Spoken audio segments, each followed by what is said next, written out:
Income tax की revision करा रहा हूँ बेटा। स्टार्ट करने से पहले एक दो चीज़ें, ये तो communication one way, doubt class नहीं है, रिवीजन क्लास है, तो मैं बोलता रहूँगा, सुनने पे ध्यान देना। और दूसरा जो रजिस्टर में लिखवाया था, रजिस्टर अपने सामने रखना, उसी पैटर्न पे रिवाइज करा रहा हूँ। तो स्पीड ऑब्वियस सी बात है, रिवीजन है, थोड़ी सी तेज होगी, फ्लो में हो सकता है सेक्शन आगे पीछे हो जाएं, पर कवर सारा करेंगे। स्टार्ट करते हैं। Basic of income tax. सबसे पहले मैंने बताया था वर्ल्ड वाइड दो टाइप के टैक्स होते हैं, डायरेक्ट टैक्स, इनडायरेक्ट टैक्स। एक पर्टिकुलर टैक्स डायरेक्ट टैक्स है, इनडायरेक्ट टैक्स है। ये डिपेंड करता है whether tax liability can be shifted और not. If the tax liability can be shifted to another person, tax is known as indirect tax. If tax liability cannot be shifted, tax is known as direct tax. Direct tax जिस person के ऊपर लगा है वो अपनी जेब से ही tax जमा करवाएगा, इस टाइप के टैक्स को बोलते हैं डायरेक्ट टैक्स। वाइल जहां बर्डन अपना पास ऑन कर रखा है, इस टाइप के टैक्स को बोला जाता है indirect tax. Direct tax is progressive in nature. Income बढ़ने के साथ टैक्स लायबिलिटी बढ़ेगी, इनकम घटने के साथ टैक्स लायबिलिटी घटेगी। While indirect tax is regressive in nature, tax liability remain same irrespective of your income. Direct tax is imposed on person, individual, HUF, company, firm, इनके ऊपर लगते हैं direct tax. While indirect tax is imposed on goods और services. Direct tax क्योंकि खुद हम अपनी जेब से जमा करवाते हैं तो टैक्स इवेजन के चांसेस ज़्यादा होते हैं। डायरेक्ट पिंच हो रहा है कि मैं टैक्स जमा करा रहा हूं तो कोशिश रहती है क्यों ना मैं टैक्स को इवेड कर जाऊं। Indirect tax burden pass on कर रखा है, नो डाउट इवेजन होते हैं पर इवेजन के चांसेस यहां कम रहते हैं। Example of direct tax is income tax, example of indirect tax जो आपके सिलेबस में गुड्स एंड सर्विस टैक्स। तो ये कॉन्सेप्ट नंबर 1 था, difference between direct tax and indirect tax. तेजी से, direct tax tax liability can not be shifted, indirect tax tax liability can be shifted. Direct tax progressive in nature, income बढ़ने के साथ liability बढ़ेगी। Indirect tax regressive in nature, tax liability remain same irrespective of income. Direct tax imposed on person, individual, HUF, company, etc. Indirect tax is imposed on goods or service. Direct tax बेटा tax evasion के chances higher क्योंकि pinch होता है, खुद हम जमा करवा रहे हैं, अपनी जेब से जमा करा रहे हैं। Indirect tax lesser tax evasion. Direct tax बेटा example income tax, indirect tax example goods and service tax. इसके बाद स्टार्ट किया था कॉन्स्टिट्यूशन ऑफ इंडिया। जितने भी लॉ पढ़ के आए हैं या फ्यूचर में जितने भी लॉ पढ़ेंगे ये सारे के सारे डिराइव होते हैं constitution of India, the mother of all laws. उसका एक आर्टिकल है आर्टिकल 265। जैसे एक्ट में सेक्शन सब सेक्शन होती है, ऐसे कॉन्स्टिट्यूशन में आर्टिकल सब आर्टिकल होते हैं। उसका एक आर्टिकल है आर्टिकल 265। 265 बोलता है no tax of any kind shall be levy और collected without the authority of law. Constitution of India parliament और स्टेट लेजिस्लेचर को बोल रहा है आप किसी टाइप का कोई भी टैक्स नहीं लगा सकते जब तक आपके पास लॉ मेकिंग पावर नहीं होगी। लॉ मेकिंग पावर दे रखी है बेटा article 246 read with 7 schedule to the constitution of India. जैसे ही आर्टिकल 246 को खोल के देखते हैं 3 लिस्ट नजर आती है, union list, state list, concurrent list. हर वो मैटर जो यूनियन लिस्ट में होते हैं लॉ बनाने की पावर पार्लियामेंट के पास होती है। पार्लियामेंट जो लॉ बनाती है applicable to whole of India और टोटल मैटर इसके अंदर 97, यानी कि 97 मैटर्स ऐसे हैं लॉ पार्लियामेंट बनाएगी, स्टेट लेजिस्लेचर चाहकर भी इंटरफेयर नहीं कर सकता। सेकेंड लिस्ट है बेटा अपनी स्टेट लिस्ट। हर वो मैटर जो स्टेट लिस्ट में होते हैं लॉ बनाने की पावर स्टेट लेजिस्लेचर के पास होती है और स्टेट लेजिस्लेचर जो लॉ बनाएगी applicable to that particular state. Total number of matter 66, यानी कि 66 मैटर ऐसे हैं जिन पे लॉ स्टेट लेजिस्लेचर बनाएगी, पार्लियामेंट इंटरफेयर नहीं करेगी। और तीसरी और लास्ट लिस्ट है कंकरेंट लिस्ट। हर वो मैटर जो कंकरेंट लिस्ट में है लॉ बनाने की पावर दोनों के पास, parliament as well as state legislature. Parliament जो लॉ बनाएगी पूरे इंडिया के ऊपर एप्लीकेबल होगा, स्टेट लेजिस्लेचर जो लॉ बनाएगी applicable to that particular state. इसमें से भी मैं इनकम टैक्स की बात कर रहा हूं खाली, जो उसको रिवाइज कर रहे हैं। इनकम टैक्स या तो यूनियन लिस्ट में मिलेगा या इनकम टैक्स स्टेट लिस्ट में मिलेगा। स्टेट लिस्ट में केवल एक ही इनकम है, agricultural income. State list entry number 46 वो डील करती है एग्रीकल्चरल इनकम को। इसके अलावा बाकी और कोई इनकम है जिसके ऊपर टैक्स लगाना पड़ गया तो वो यूनियन लिस्ट में पार्लियामेंट के पास पावर आएगी, एंट्री नंबर 82। तो सेंटर में लिखेंगे टाइप ऑफ इनकम, लिखवा रखा है मैंने, type of income agricultural income other then agricultural income. Agricultural income के ऊपर tax state legislature state list entry number 46। Other than agricultural income कोई भी इनकम हो, it may be legal, it may be illegal, speculative, non speculative, कोई भी income हो, law लगाने की पावर पार्लियामेंट के पास है, यूनियन लिस्ट एंट्री नंबर 82 में। ठीक है जी, तो अपने को पढ़ना है union list entry number 82, tax on income other then agricultural income. Agricultural income कहाँ गया बेटा? स्टेट गवर्नमेंट इसके ऊपर टैक्स लगाएगी, स्टेट लिस्ट एंट्री नंबर 46 में। तो ये था कॉन्स्टिट्यूशनल प्रोविजन। एक बार लास्ट टाइम तेजी से दोबारा, कॉन्स्टिट्यूशन ऑफ इंडिया का आर्टिकल 265 क्या बोलता है? No tax of any kind shall be levy और collected without the authority of law. जब तक आपके पास लॉ मेकिंग पावर नहीं होगी आप टैक्स इंपोज नहीं कर सकते, भारतीय संविधान ने बोला है। सर लॉ मेकिंग पावर दे रखी है article 246 red with 7th schedule. पूरा का पूरा इंडिया इससे गवर्न होता है।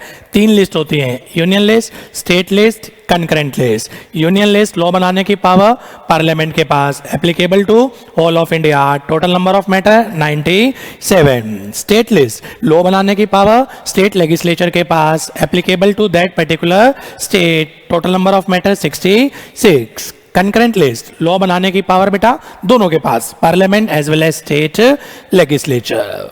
इसमें से टैक्स की अगर मैं बात करूं, और वो भी क्योंकि इनकम टैक्स रिवाइज करा रहा हूं उसकी बात करूं, इनकम टैक्स या तो यूनियन लिस्ट में मिलेगा या इनकम टैक्स स्टेट लिस्ट में। स्टेट लिस्ट में केवल एक इनकम के ऊपर है, एग्रीकल्चरल इनकम। एंट्री याद कर लेना, एमसीक्यू में काम आएगा, एंट्री नंबर 46। उसके अलावा बाकी जितनी भी इनकम बच गई, चाहे लीगल हो चाहे इलीगल हो, स्पेक्युलेटिव हो नॉन स्पेक्युलेटिव हो, कोई भी हो, सारी की सारी यूनियन लिस्ट से गवर्न होती है, एंट्री नंबर 82। 82 की हेडिंग ही क्या है बेटा? Tax on income other then agricultural income. उसके लिए टैक्स बना हुआ है, एक्ट बना हुआ है, income tax act 1961। Income tax act 1961 act है बेटा, इफेक्टिव हुआ था 1 अप्रैल 1962 से। टोटल 298 सेक्शन है, 14 शेड्यूल है। Income tax act point form में बेटा, जल्दी जल्दी बोलो, इफेक्टिव कब से हुआ था? 1 April 1962। Total number of section 298, schedules 14 schedules हैं, applicable to whole of India including the state of J&K। अब अलग से बोलने की जरूरत नहीं है, J&K के ऊपर भी taxation system as usual applicable होते हैं। इनकम टैक्स की चार्जिंग सेक्शन है बेटा सेक्शन 4। जितने भी टैक्सेशन लॉ हैं, चाहे कस्टम ड्यूटी हो, चाहे आपका वैट है, चाहे आपका जीएसटी है, चाहे इनकम टैक्स है, इनमें एक सेक्शन होती है बेटा आपकी चार्जिंग सेक्शन। सर क्या होती है charging section? Charging section is that section which creates liability. Condition दे रखी होती है, वो कंडीशन अगर सेटिस्फाइड होंगी तो ये एक्ट आपके ऊपर एप्लीकेबल होगा, और अगर कंडीशन ही सेटिस्फाइड नहीं होंगी तो ये एक्ट ही आपके ऊपर एप्लीकेबल नहीं होगा। जीएसटी में चार्जिंग सेक्शन क्या थी बेटा? सीजीएसटी एक्ट की चार्जिंग सेक्शन 9, आईजीएसटी एक्ट की बेटा चार्जिंग सेक्शन 5। फाइनल में कस्टम पढ़ोगे बेटा, कस्टम की चार्जिंग सेक्शन है 12। इनकम टैक्स फिलहाल हम पढ़ रहे हैं, इनकम टैक्स की चार्जिंग सेक्शन क्या है? 4। एमसीक्यू के एंगल से याद कर लेना, what do you mean bye charging section? Charging section is that section which creates liability. क्या बोलती थी चार्जिंग सेक्शन हिंदी में? बोलो बेटा। हर वो पर्सन जिसकी टोटल इनकम प्रीवियस ईयर में बेसिक एग्जम्पशन लिमिट से ज्यादा है तो वो पर्सन असेसी मान लिया जाएगा। असेसी को टैक्स पे करना है in the assessment year at the rate given under finance act, और टोटल इनकम जो कंप्यूट होगी as per his residential status. दोबारा हिंदी में, हर वो पर्सन जिसकी टोटल इनकम प्रीवियस ईयर में बेसिक एग्जम्पशन लिमिट से ज्यादा, तो वो पर्सन असेसी मान लिया जाएगा। असेसी को टैक्स पे करना है in the assessment year at the rate given under finance act, और टोटल इनकम जो उसकी कंप्यूट होगी as per his residential status. तो पढ़ना पड़ेगा पर्सन क्या होता है, पढ़ना पड़ेगा टोटल इनकम क्या होती है, पढ़ना पड़ेगा प्रीवियस ईयर क्या होता है, पढ़ना पड़ेगा बेसिक एग्जम्पशन लिमिट क्या होती है, पढ़ना पड़ेगा असेसी क्या होता है, असेसमेंट ईयर क्या होता है, फाइनेंस एक्ट क्या होता है, और रेजिडेंशियल स्टेटस क्या होता है। तो हिंदी तो खाली एक प्लेन लाइन है, वो पर्सन जिसकी total income basic exemption limit से ज्यादा, वो पर्सन असेसी मान लिया जाएगा। यहीं तक एनालाइज कराता हूं। पर्सन को डिफाइन किया सेक्शन 2 क्लॉज 31 में। टोटल इनकम किसकी निकालते हैं, पर्सन की।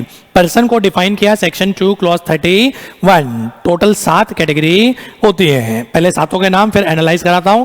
Number 1 individual, number 2 HUF, number 3 company, number 4 firm, number 5 AOP BOI association of person body of individual, number 6 local authority, और number 7 any other person not covered above. तो 7 person होते हैं, individual, HUF, company, firm, AOP BOI, local authority और any other person. एक एक person को pick करो। सबसे पहला पर्सन कौन है बेटा, individual. It means natural human being. He भी हो सकता है, शी भी हो सकता है, माइनर भी हो सकता है, मेजर भी हो सकता है, इंडियन सिटीजन भी हो सकता है, फॉरेन सिटीजन भी हो सकता है। ये सब इंडिविजुअल माने जाएंगे बेटा।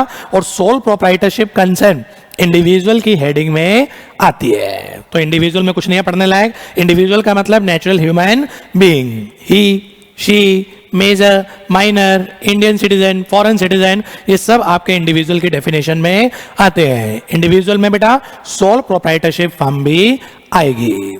सेकेंड पर्सन है बेटा हिंदू अनडिवाइडेड फैमिली। क्या होता है HUF? HUF is a common family business headed by one person known as manager और कर्ता। ये कॉमन फैमिली बिजनेस होता है, हेड करता है मैनेजर और कर्ता। इनकम टैक्स में फैमिली का मतलब क्या, 3%। assessee himself, his spouse and their children। मैं अपनी HUF की बात करूं तो मैं आऊंगा, मेरी वाइफ आएगी और मेरे बच्चे आएंगे। मेरे पेरेंट्स मेरी HUF का पार्ट नहीं है, जबकि मैं अपने बेटा पेरेंट्स की HUF का पार्ट हूं। तो HUF की डेफिनेशन में बेटा 3, assessee, wife and their children. Parents are not the part of HUF, पर मैं बेटा अपने पेरेंट्स की HUF का पार्ट हूं क्योंकि मैं उनके चिल्ड्रन की डेफिनेशन में आता हूं।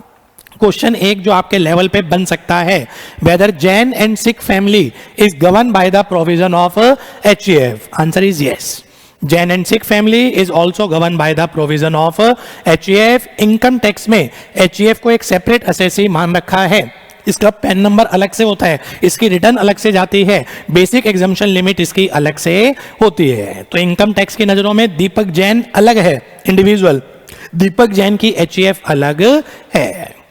फिर HUF 2 टाइप की होती है बेटा, दया भागा एंड मिताक्षरा। ये स्कूल ऑफ थॉट है। 2 टाइप की आपकी HUF, दया भागा और मिताक्षरा। दया भागा चलती है बेटा वेस्ट बंगाल में और आसाम में। फादर की डेथ के बाद ही बच्चे का प्रॉपर्टी में क्या आएगा, हिस्सा आएगा। कहाँ चलता है ये, वेस्ट बंगाल और आसाम। उसके अलावा रेस्ट ऑफ इंडिया में क्या चलता है, मिताक्षरा। जैसे ही बच्चा पैदा होता है प्रॉपर्टी में उसका क्या आता है, शेयर आता है। तो 2 टाइप के HUF होते हैं, दया भागा या आपका मिताक्षरा। दया भागा किससे गवर्न होता है बेटा, वेस्ट बंगाल और आसाम। फादर जब तक जिंदा है सन का प्रॉपर्टी में या डॉटर का प्रॉपर्टी में कोई शेयर नहीं है। मिताक्षरा बेटा rest of India other than West Bengal और आसाम पे लगता है। बच्चा जैसे ही पैदा होता है पेरेंट्स की प्रॉपर्टी में उसका शेयर आ जाता है। सर इनकम टैक्स में इन दोनों की क्या रेलेवेंस है, कोई रेलेवेंस नहीं है। पैन कार्ड बनता है उसमें कहीं नहीं लिखा होता दया भागा या मिताक्षरा। रिटर्न फाइल होती है उसमें कहीं नहीं लिखा होता। आपको याद हो बेटा सेक्शन 47 कैपिटल गेन, अब तो रिवाइज कर रहे हो, partition of HUF capital gain नहीं लगता, वहां पर भी कुछ नहीं लिखा दया भागा और मिताक्षरा। तो आई डोंट नो क्यों पढ़ा रहे हैं, इंस्टीट्यूट के स्टडी मैट में है। हाँ प्रॉपर्टी का अगर पार्टीशन होना हो, फैमिली में कोई डिस्प्यूट हो तो ये काम आता है। इनकम टैक्स में चाहे दया भागा हो चाहे मिताक्षरा हो, इनकम टैक्स में बेटा अलग से कोई बाइफर्केशन नहीं है। लिखा था इसलिए पढ़ लिया। तो कितने हो गए बेटा, 2। Number 1 individual, number 2 HUF, number 3 company, income tax में कंपनी की बेटा एक बहुत वाइडर डेफिनेशन है। करेक्ट फॉर्म में आओ, तीन चीजें कंपनी मानी जाएंगी। जो company as per companies act है वो तो कंपनी है ही, प्लस स्टैट्यूटरी कॉर्पोरेशन कंपनी मानी जाएगी, plus foreign body corporate company मानी जाएगी। इंपॉर्टेंट चीज, स्टैट्यूटरी कॉर्पोरेशन भी कंपनी है। LIC of India statutory corporation है, कंपनी मानी जाएगी। ICAI स्टैट्यूटरी कॉर्पोरेशन है, कंपनी मानी जाएगी। RBI reserve bank of India company है, आपके बेटा स्टैट्यूटरी कॉर्पोरेशन है, कंपनी मानी जाएगी। तो इनकम टैक्स में कंपनी में तीन चीजें आ गई। Company as per companies act सारी, Indian, foreign, listed, unlisted, public, private, OPC सब आ गया बेटा। It include statutory corporation, it include foreign body corporate. चौथा पर्सन कौन सा है बेटा? फर्म। इनकम टैक्स में फर्म का मतलब क्या होता है? Partnership firm, sole proprietorship firm under the heading individual जाती है। And partnership firm include LLP also. Practical life में दोनों के एक्ट अलग हैं, दोनों की लायबिलिटी अलग अलग है, पर इनकम टैक्स में कोई डिफरेंस नहीं है। जो टैक्स ट्रीटमेंट पार्टनरशिप फर्म की है वो सेम ट्रीटमेंट LLP की होती है। और इनकम टैक्स की नजरों में पार्टनरशिप फर्म एक सेपरेट एसएससी है, पार्टनर एक सेपरेट एसएससी है। दोनों की रिटर्न अलग अलग फाइल होती है, दोनों के पैन नंबर अलग अलग होते हैं। ये था बेटा person number 4। Person number 5, association of person और body of individual. Association of person एक ऑर्गेनाइजेशन, एक संस्था, एक ग्रुप जिसमें इंडिविजुअल भी है, HUF भी है, कंपनी भी है और भी कोई पर्सन मेंबर हो सकता है, इसको बोला जाता है association of person. Joint venture is the perfect example. एक इंडिविजुअल है, एक HUF है, एक कंपनी है, तीनों ने मिलकर एक जॉइंट वेंचर लगा दिया, इनकम कमाई। इनकम किस हेडिंग में टैक्स पे करेगी बेटा? Under the heading association of person. Body of individual, नाम से ही समझ में आ रहा है, बॉडी का मतलब ऑर्गेनाइजेशन, ग्रुप, जिसमें केवल और केवल क्या होते हैं? इंडिविजुअल होते हैं। Labour union, student union is the perfect example of body of individual. अगर कुछ बना तो एक थ्योरेटिकल क्वेश्चन बन सकता है, difference between association of person और बॉडी ऑफ इंडिविजुअल। पहला डिफरेंस, एसोसिएशन ऑफ पर्सन में इंडिविजुअल भी हो सकते हैं, अदर देन इंडिविजुअल भी हो सकते हैं। बॉडी ऑफ इंडिविजुअल में बेटा केवल और केवल इंडिविजुअल होंगे। एसोसिएशन ऑफ पर्सन ये बनानी पड़ती है, बाय डिफॉल्ट कभी नहीं बनती। AOP इसको बनाएंगे, कॉमन विल होगी बेटा, जो मेंबर मिलके इसको बनाएंगे। जबकि बॉडी ऑफ इंडिविजुअल ऐसा भी हो सकता है, या तो हम बनाएं या ये अपने आप बन जाए। हमने बनाई नहीं है, ये अपने आप बन गई। लेबर यूनियन, स्टूडेंट यूनियन ये हमने बनाई है। वाइल फादर, उसके 4 सन, फादर जब तक जिंदा है बेटा फादर टैक्स पे कर रहे थे, उनकी डेथ के बाद चारों सन वो उनकी क्या हो जाएगी? वो इनकम हो जाएगी। लो चारों सन को इकट्ठा ले लेगा under the heading body of individual. तो बॉडी ऑफ इंडिविजुअल हो सकता है हमने बनाई हो, लेबर यूनियन, स्टूडेंट यूनियन, या हो सकता है ये अपने आप बन जाए। फादर की डेथ के बाद जितने भी बच्चे हैं इनकम सब में बटेगी, लो सबको इकट्ठा ले लेगा under the heading body of individual. Next छठा पर्सन है बेटा आपका लोकल अथॉरिटी। DDA, MCD, ग्राम पंचायत, ये सब क्या होती है बेटा? आपकी लोकल अथॉरिटी। म्यूनिसिपैलिटीज बोल दो, ग्राम पंचायत बोल दो, ये लोकल अथॉरिटी। सातवां, any other person not covered above. जो पहले 6 में नहीं आएगा वो बाय डिफॉल्ट किस में जाएगा बेटा? 7वें में। 7वें के 1-2 एग्जाम्पल याद कर लेना। पॉलिटिकल पार्टी, रिलीजियस और चैरिटेबल ट्रस्ट, यूनिवर्सिटीज, ये सारे के सारे किस में आते हैं बेटा? 7th कैटेगरी में आते हैं। तो टोटल कितने पर्सन हो गए? 7। तेजी से रिवाइज कराओ। सबसे पहला individual, it means natural human being. Male भी हो सकता है, फीमेल भी हो सकता है, ट्रांसजेंडर भी हो सकता है, इंडियन सिटीजन भी हो सकता है, फॉरेन सिटीजन भी हो सकता है, माइनर भी हो सकता है, मेजर भी हो सकता है। और इंडिविजुअल में कौन आता है? सोल प्रोप्राइटरशिप फर्म भी इंडिविजुअल मानी जाती है। Number 2, Hindu undivided family. It's a common family business headed by one person known as manager और कर्ता। इनकम टैक्स में फैमिली का मतलब assessee himself, his spouse and their children. Parents भी HUF का पार्ट नहीं होते। As far as son child is concern, वो हमेशा बेटा HUF का पार्ट है। As far as daughter child is concern, जब तक अनमैरिड है अपने पेरेंट्स की HUF का पार्ट है, आफ्टर मैरिज वो अपने हस्बैंड की HUF का पार्ट बनेगी। फिर आगे HUF में Jain and Sikh family is also govern by the provision of HUF। HEF income tax की नजरों में एक सेपरेट असेसी होता है, इसका पैन नंबर अलग से बनता है बेटा, इसकी रिटर्न अलग से फाइल होती है और इसकी बेसिक एग्जामिशन लिमिट भी क्या होती है, अलग से मिलती है। तो अगर मैं एज ए दीपक जैन बात करूं, दीपक जैन एज ए इंडिविजुअल भी है और क्योंकि मैं हिंदू हूं, मैरिड हूं बेटा, मैंने अपनी एचईएफ बना रखी है, तो उसका भी पैन नंबर अलग है। दीपक जैन की रिटर्न अलग जाएगी, दीपक जैन एचईएफ की रिटर्न अलग जाएगी।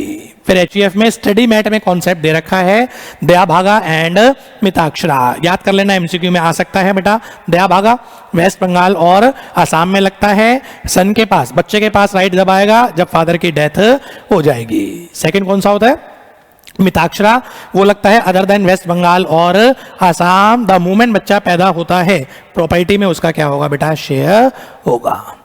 तो हम सब लोग बेटा अदर देन वेस्ट बंगाल और आसाम है, जैसे ही पैदा हुए हैं अपने पेरेंट्स की प्रॉपर्टी में क्या है, शेयर होगा। ठीक है जी। तीसरा पर्सन है बेटा आपका कंपनी, करेक्ट फॉर्म में।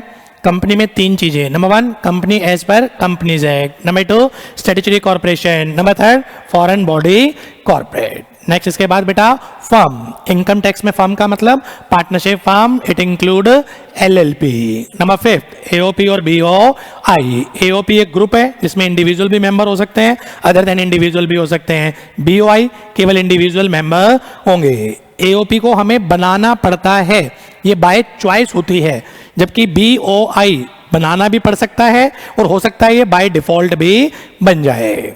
नेक्स्ट इसके बाद बेटा छठा पर्सन लोकल अथॉरिटी, म्यूनिसिपैलिटीज, आपका बेटा कंटेनमेंट बोर्ड, ग्राम पंचायत, ये सब म्यूनिसिपैलिटी की डेफिनेशन में आती है। और सातवां जो पहले 6 में कवर नहीं होंगे वो बाय डिफॉल्ट 7वें में आएंगे। पॉलिटिकल पार्टी है, रिलीजियस और चैरिटेबल ट्रस्ट है, यूनिवर्सिटीज हैं, ये सब 7th कैटेगरी ऑफ पर्सन। तो चार्जिंग सेक्शन में सबसे पहला वर्ड यूज हुआ था एवरी पर्सन, पर्सन को पढ़ लिया सेक्शन 2 क्लॉज 31 में। कंफर्टेबल, बढ़ू आगे।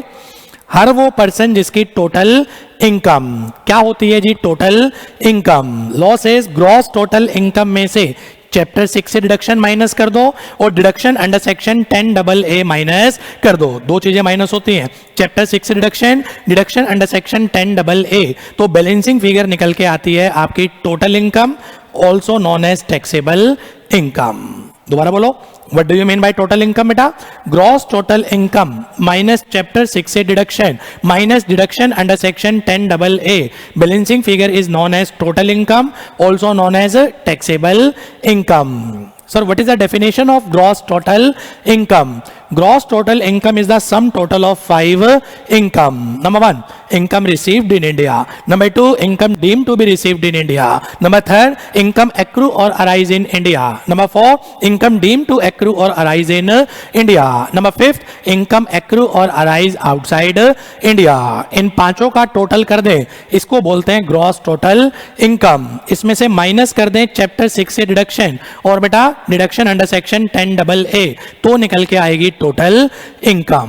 लॉ से पूछा गया इनकम किस चीज से कमाई, इनकम किस चीज से मिली, तो लॉ ने इसके क्या बना दिए बेटा, हेड्स बना दिए। हेड्स डेफिनेशन नहीं है, हेड्स को बोलते हैं method of computation of gross total income. Income के टोटल कितने हेड है बेटा, 5। Salary section 15 to 17, house property section 22 to 27, PGBP 28 to 44, D capital gain 45 to 55, A other source section 56 to section 59। पांचों हेड का total gross total income minus कर दो chapter 6 से deduction, deduction under section 10AA, क्या निकल के आएगा, total income या टैक्सेबल इनकम। एग्जाम में याद रखने लायक चीज क्या है इसमें से, अगर कुछ बना तो वो अगर पूछता है डिफाइन ग्रॉस टोटल इनकम, तो क्या लिख के आए बेटा, gross total income is the sum total of 5 income. वो हेड्स नहीं पूछ रहा है, डेफिनेशन पूछ रहा है। Define gross total income, gross total income is the sum total of 5 income. बोलो ना, income received in India, income deemed to be received in India, income accrue or arise in India, income deemed to accrue or arise in India, और income accrue or arise outside India। मतलब तो ये है, हाँ इसको compute कैसे करते हैं, 5 हेड के अंदर। तो हेड डेफिनेशन नहीं है, हेड कंप्यूटेशन का तरीका है। Salary, house property, PGBP, capital gain और अदर सोर्स। कंफर्टेबल। तो हर वो पर्सन जिसकी टोटल इनकम प्रीवियस ईयर में। अब अगली डेफिनेशन आती है बेटा आपकी प्रीवियस ईयर। प्रीवियस ईयर को डिफाइन किया सेक्शन 2 क्लॉज 34 में, और सेक्शन 2 क्लॉज 34 कुछ नहीं है, previous year means the year as define in section 3। तो 234 में तो कुछ नहीं लिखा हुआ बेटा, previous year means the year as define in section 3। Section 3 में पहुंचे बेटा, सेक्शन 3 क्या बोलता है, previous year means the financial year immediately preceding the relevant assessment year. Assessment year से ठीक पहले वाले साल को हम प्रीवियस ईयर बोलते हैं। तो पहले तो लीगल डेफिनेशन से आओ, ओरिजिनली कहां डिफाइन है, सेक्शन 2 क्लॉज 34। क्या डेफिनेशन है, previous year means the year as defined under section 3, full stop. Section 3 में गए, सेक्शन 3 क्या बोलता है भाई, previous year means the year immediately preceding the assessment year. Assessment year से ठीक पहले वाले साल को प्रीवियस ईयर बोला जाता है। अब सीधा इंटरप्रिटेशन पे आ जाओ, क्या मतलब होता है, previous year is the year in which income is earn. जिस साल हम इनकम कमाते हैं उस साल को बोला जाता है बेटा प्रीवियस ईयर। प्रीवियस ईयर हमेशा फाइनेंशियल ईयर को रिकॉग्नाइज करता है, कैलेंडर ईयर का कोई कॉन्सेप्ट नहीं है। फाइनेंशियल ईयर स्टार्ट होगा बेटा ये 1 अप्रैल, खत्म होगा ये आपका 31 मार्च। पॉइंट फॉर्म में पिक करो, previous year means the year in which income is earn. Previous year recognise the financial year, start होगा बेटा ये 1 अप्रैल से, खत्म होगा 31 मार्च को। हाउएवर अगर कोई नया सोर्स ऑफ इनकम एग्जिस्टेंस में आया है तो प्रीवियस ईयर स्टार्ट वहां से होगा जिस दिन सोर्स ऑफ इनकम एग्जिस्टेंस में आया, खत्म हमेशा कहां पर होगा बेटा 31 मार्च। इसको ऐसे भी बोल सकते हैं, प्रीवियस ईयर कभी भी 12 महीने से ज्यादा का नहीं हो सकता। हाँ, प्रीवियस ईयर 12 महीने से कम का हो सकता है। कब हो सकता है बेटा, when new source of income comes into existence। आज का एग्जांपल ले लो, 6 अगस्त 2024 मान लो, सिलेबस में 24-25 है आपके, 6 अगस्त 2024 को मेरा बिजनेस स्टार्ट हुआ, आज से पहले मेरी कोई इनकम नहीं है, तो मेरा प्रीवियस ईयर कहां से स्टार्ट होगा, 6 अगस्त 2024, खत्म कब होगा बेटा 31 मार्च 2025। तो प्रीवियस ईयर आपका 1 साल से कम भी हो सकता है। कब, when new source of income comes into existence। even previous year 1 दिन का भी हो सकता है। मेरा बिजनेस स्टार्ट 31 मार्च को हुआ तो ये स्टार्ट भी 31 मार्च को होगा और ये खत्म भी क्या हो जाएगा बेटा आपका 31 मार्च। अपने सिलेबस की बात करें तो अपने सिलेबस में कौन सा प्रीवियस ईयर है, 24, 25, 24, 25 की इनकम कंप्यूट करके इसके ऊपर अपने को क्या करना है, टैक्स पे करना है। ठीक है जी।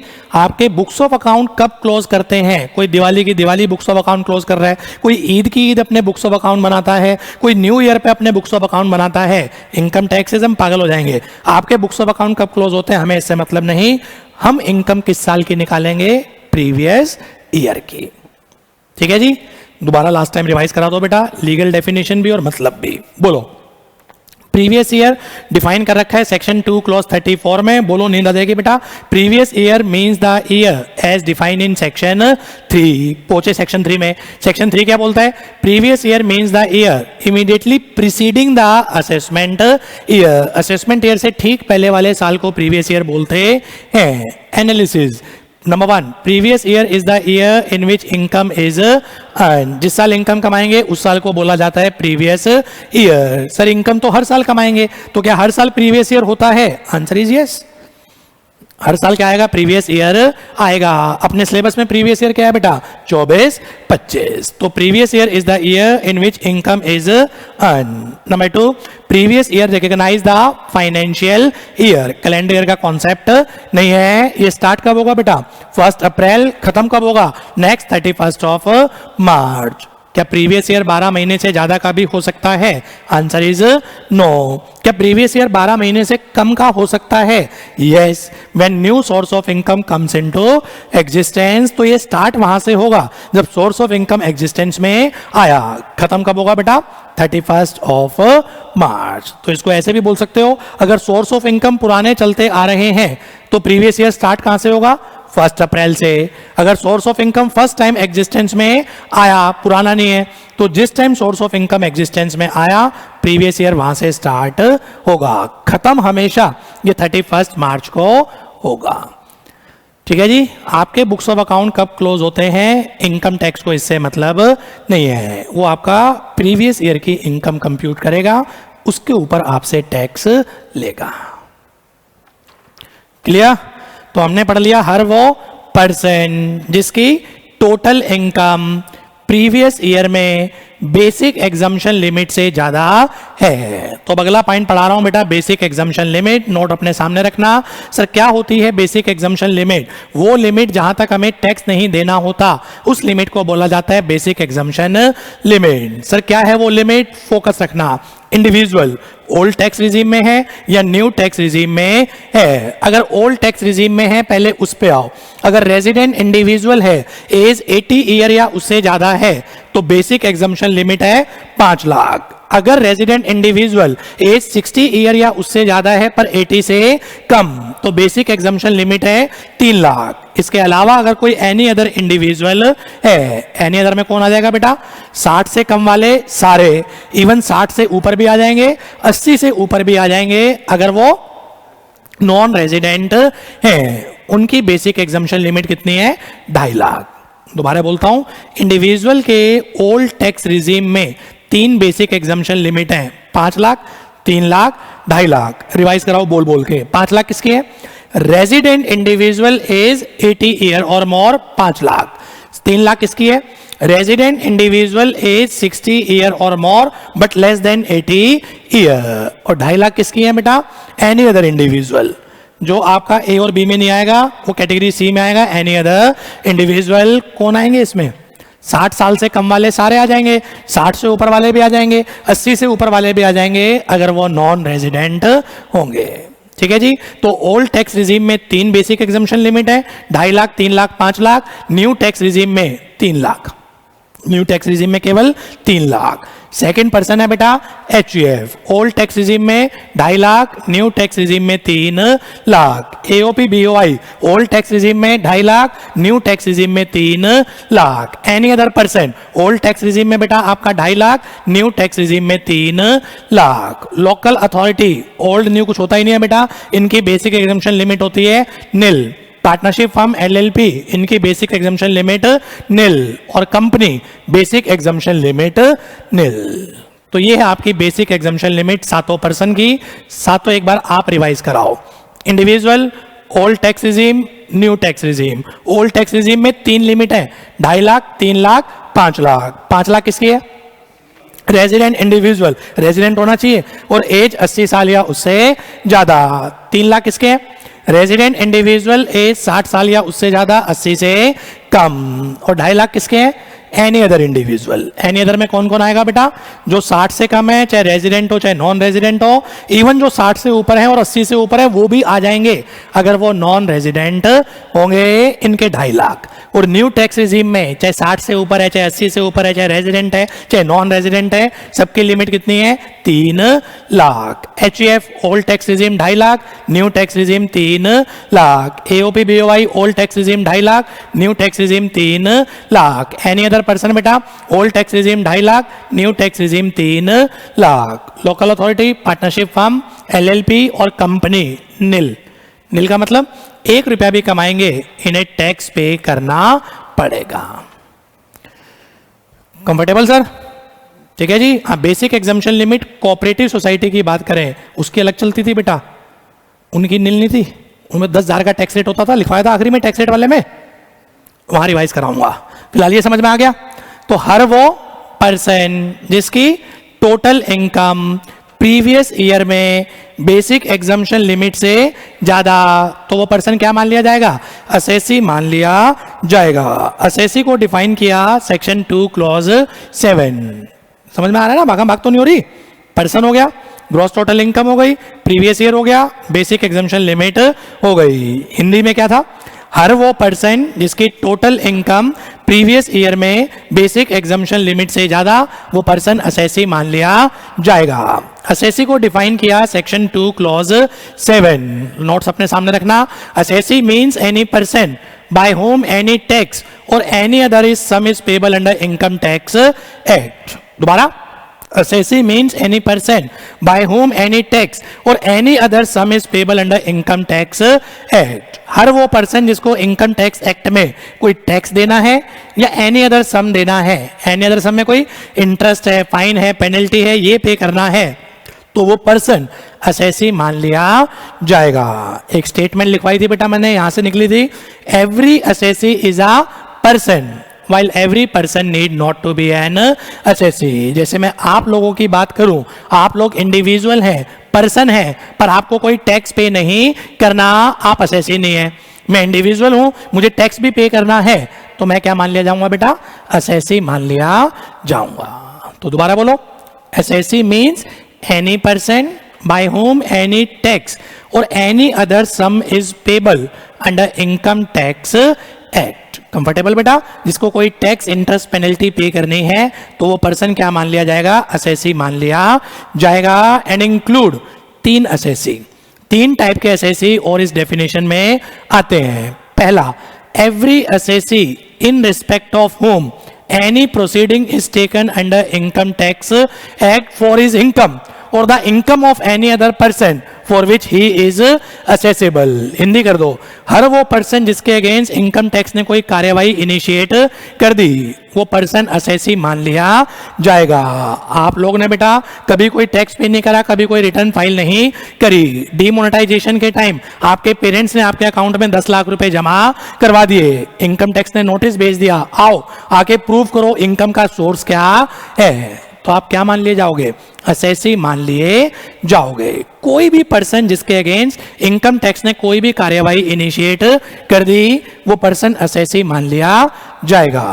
Number 2, assessee include representative assessee. Sir ये क्या होता है, कई बार ऐसा होता है इनकम टैक्स में, जिसने इनकम कमाई है उससे हम क्या नहीं कर पा रहे, टैक्स रिकवर नहीं कर पा रहे। ट्रस्ट, माता Vaishno Devi shrine board trust, income कमाई बेटा, अब माता वैष्णो देवी से कैसे टैक्स रिकवर करें, तो लो ने क्या बोल दिया, ट्रस्टी क्या माने जाएंगे, असेसी माने जाएंगे। तो दोबारा बोलता हूं, इनकम टैक्स में कई बार ऐसा हो जाता है, जिस पर्सन ने इनकम कमाई है उस पर्सन से टैक्स रिकवर करना पॉसिबल नहीं हो पाता, तो लोग किसी दूसरे बेटा पर्सन को असेसी मान लेता है, उसको बोला जाता है representative assessee. Example, trustee in case of trust, guardian in case of minor, agent in case of non resident, ये सब क्या माने जाएंगे, रिप्रेजेंटेटिव असेसी। और तीसरा और लास्ट था बेटा, assessee in default. Income tax ने बेटा आपके ऊपर कुछ ऑब्लिगेशन डाली है, अगर पर्सन वो ऑब्लिगेशन को कंप्लाई करता है इट्स ओके, अगर पर्सन उस ऑब्लिगेशन को कंप्लाई नहीं करेगा तो वो मान लिया जाएगा assessee in default. For example, income tax ने बेटा एम्प्लॉयर को बोला, एम्प्लॉय को जब भी सैलरी दोगे टीडीएस काट के सैलरी दोगे, कंपनी को बोला जब भी डिविडेंड दोगे 10% टीडीएस काट के डिविडेंड दोगे, कंपनी को बोला डिबेंचर इंटरेस्ट जब भी दोगे 10% टीडीएस काट के इंटरेस्ट दोगे, पेयर को बोला जब भी प्रोफेशनल सर्विसेज पे बेटा आप पेमेंट करोगे 194J 10% टीडीएस काट के क्या करोगे, आप पेमेंट करोगे। तो ऑब्लिगेशन है, लोगों को मानना पड़ेगा, अगर नहीं माने तो असेसी इन डिफॉल्ट मान लिए जाएंगे। तो ये डेफिनेशन थी बेटा आपकी असेसी की, छोटे छोटे शब्दों में एक बार लास्ट टाइम रिवाइज कराओ, आगे बढ़ जाओ। क्या था बेटा assessee? Number 1, assessee means any person by whom any tax or any other sum is payable under income tax act. Hindi कर दो, जिसको इनकम टैक्स एक्ट में कोई टैक्स इंटरेस्ट पेनल्टी फाइन पे करनी है तो वो पर्सन असेसी मान लिया जाएगा। It include 3 category. Number 1, every person in respect of whom any proceeding is taken under income tax act. Number 2, representative assessee.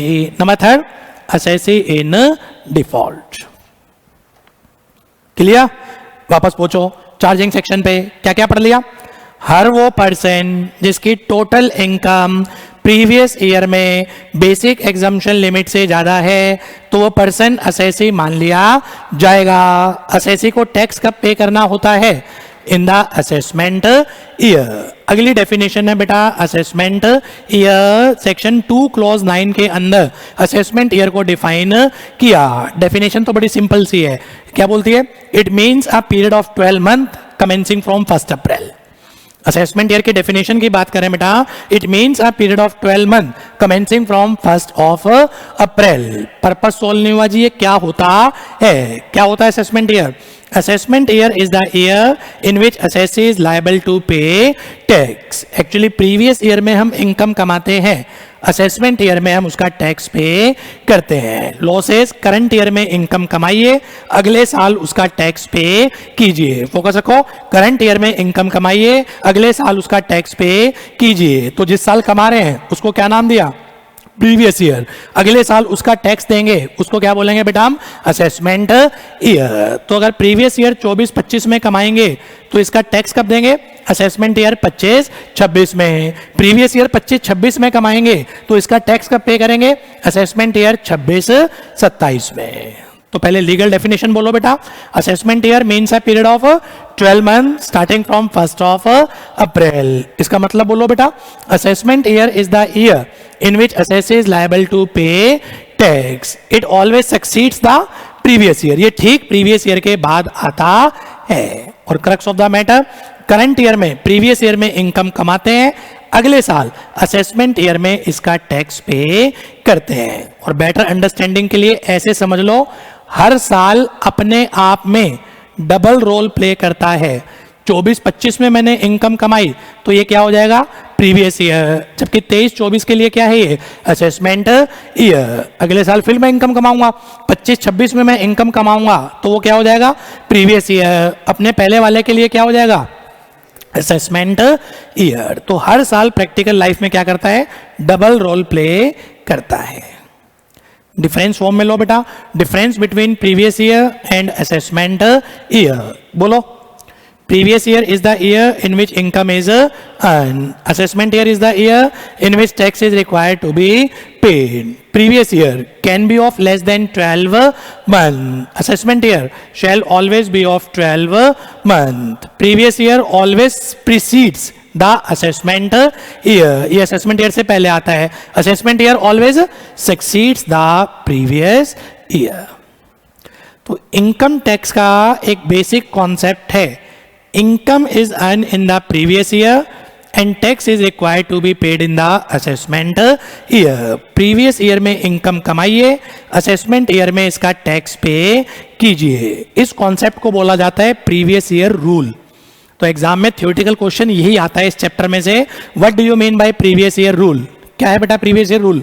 Income is earned in the previous year and tax is required to be paid in the assessment year. This rule is known as previous year rule.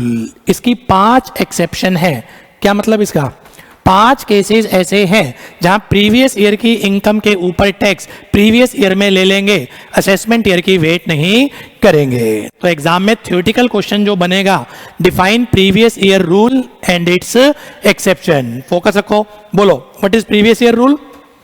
Income is earned in the previous year and tax is required to be paid in the assessment year. Exception क्या मतलब है? Income of previous year may be taxable in previous year itself. Total 5 cases हैं, पहले 2 में mandatory है, previous year में ही taxable होगा, आखिरी के 3 में ऑप्शनल है।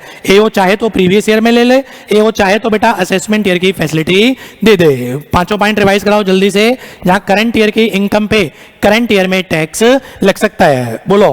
Number 1, non resident engaged in shipping business. एक नॉन रेजिडेंट का शिपिंग बिजनेस है, यूएसए से एक वेसल बन के चला, इंडियन पोर्ट पे आया, गुड्स कैरी करे, पैसेंजर कैरी करे, किराया कमाया और ये परमानेंट चल पड़ा ऑस्ट्रेलिया की तरफ। लॉसेस पता नहीं अगले साल आएगा या नहीं आएगा। लॉसेस करंट ईयर की इनकम के ऊपर आपको करंट ईयर में टैक्स देना ही पड़ेगा, ऑप्शन नहीं है बेटा, मैंडेटरी इन नेचर। लॉ से पूछा गया जी इनकम कितनी मानी जाए? क्या सारा किराया इनकम मान ले?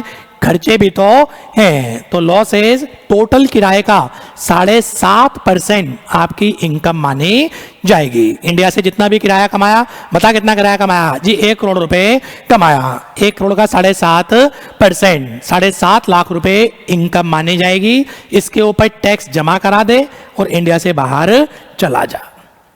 तो ये पहली एक्सेप्शन हो गई बेटा, non resident engaged in shipping business, current year की इनकम के ऊपर करंट ईयर में टैक्स देना पड़ेगा।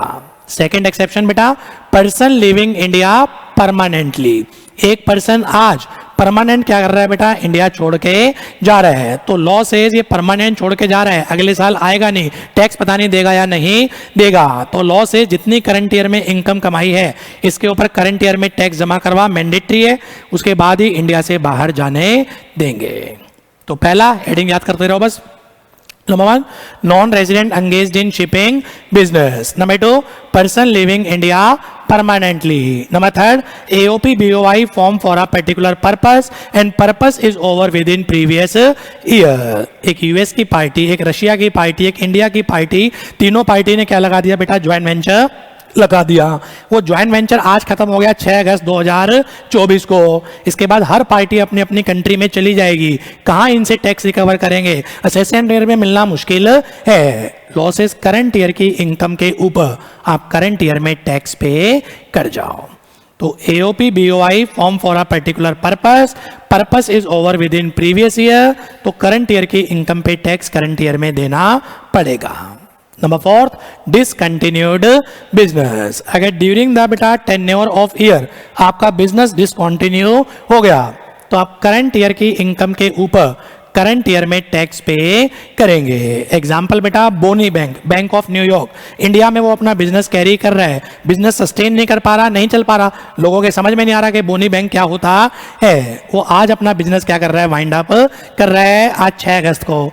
तो लॉ सेज 1 अप्रैल से लेके 6 अगस्त तक जितनी इनकम कमाई है इसके ऊपर टैक्स जमा कराओ, असेसमेंट ईयर की फैसिलिटी नहीं है। 4 हो गए, हेडिंग बोलते रहो।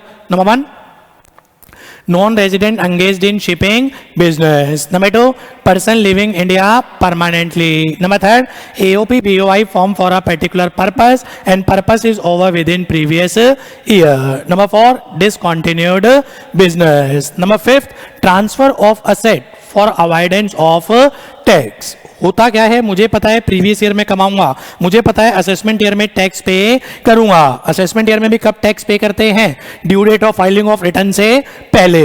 इतना मेरे पास टाइम बहुत है बेटा, क्यों ना मैं अपनी असेट बेच के क्या हो जाऊं, अंडरग्राउंड हो जाऊं। मेरे पास टाइम तो है ही असेसमेंट ईयर तक का। तो असेसी बेअताशा अपनी असेट क्या कर रहा है, ट्रांसफर कर रहा है। पर्पस क्या है, एब्सकॉन्ड होना चाहता है, भागना चाहता है, अंडरग्राउंड होना चाहता है। अगर इनकम टैक्स को बेटा ये भनक लग गई कि ये पर्सन असेट ट्रांसफर कर रहा है फॉर अवॉइडेंस ऑफ टैक्स, तो वो करंट ईयर की इनकम के ऊपर करंट ईयर में टैक्स ले लेगा। तो एग्जाम में तो ये 5 एक्सेप्शन लिख के आना, वैसे प्रैक्टिकल लाइफ में 7 हैं। टीडीएस वो भी करंट ईयर की इनकम पे करंट ईयर में कटता है। एडवांस टैक्स अगर 10,000 से ऊपर है तो वो भी क्या जाता है, करंट ईयर में जाता है, पर वो एग्जाम में मत लिख के आना। एग्जाम में केवल कितने एक्सेप्शन, 5। तो लास्ट टाइम क्वेश्चन बोलो क्या है और आंसर बोलो। क्वेश्चन क्या बनेगा बेटा, previous year rule and it's exception. Previous year rule का मतलब बोलो, income is earned in the current year and tax is required to be paid in the next year. Hindi में प्रीवियस ईयर में income कमाइए, assessment year में tax पे कीजिए, इसको बोला जाता है प्रीवियस ईयर रूल। इसकी एक्सेप्शन है, इसका मतलब है बेटा करंट ईयर की इनकम के ऊपर करंट ईयर में टैक्स देना पड़ेगा। पहले 2 मैंडेटरी है, देना ही पड़ेगा, आखिरी 3 में एओ की मर्जी है, चाहे करंट ईयर में ले ले चाहे असेसमेंट ईयर की फैसिलिटी दे दे। 5 के बस नाम बोल दो, पर्पस सोल्व हो जाएगा। Number 1, non resident engaged in shipping business. इसमें एक एक्स्ट्रा पॉइंट याद रखने लायक, 7.5% ऑफ किराया shall deem to be the income. Number 2, person living India permanently. Number 3, AOP BOI form for a particular purpose and purpose is over within previous year. Number 4 बेटा आपका discontinued business. Number 5, transfer of asset for avoidance of tax. Exam में ये 5, practical life में याद रहना चाहिए 7 हैं। TDS वो भी करंट ईयर में जा रहा है, एडवांस टैक्स बेटा ये भी करंट ईयर में जाता है। ठीक है जी, चार्जिंग सेक्शन पे वापस चलो बेटा, क्या क्या पढ़ लिया, स्पीड ठीक है ना। मैं पानी पी लूं यार, मैं थक गया।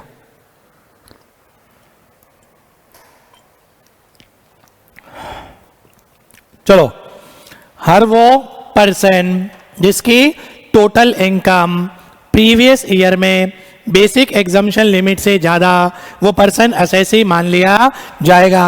असेसी को टैक्स पे करना है in the assessment year at the rate given under finance act. अब 5 मिनट फोकस रखो।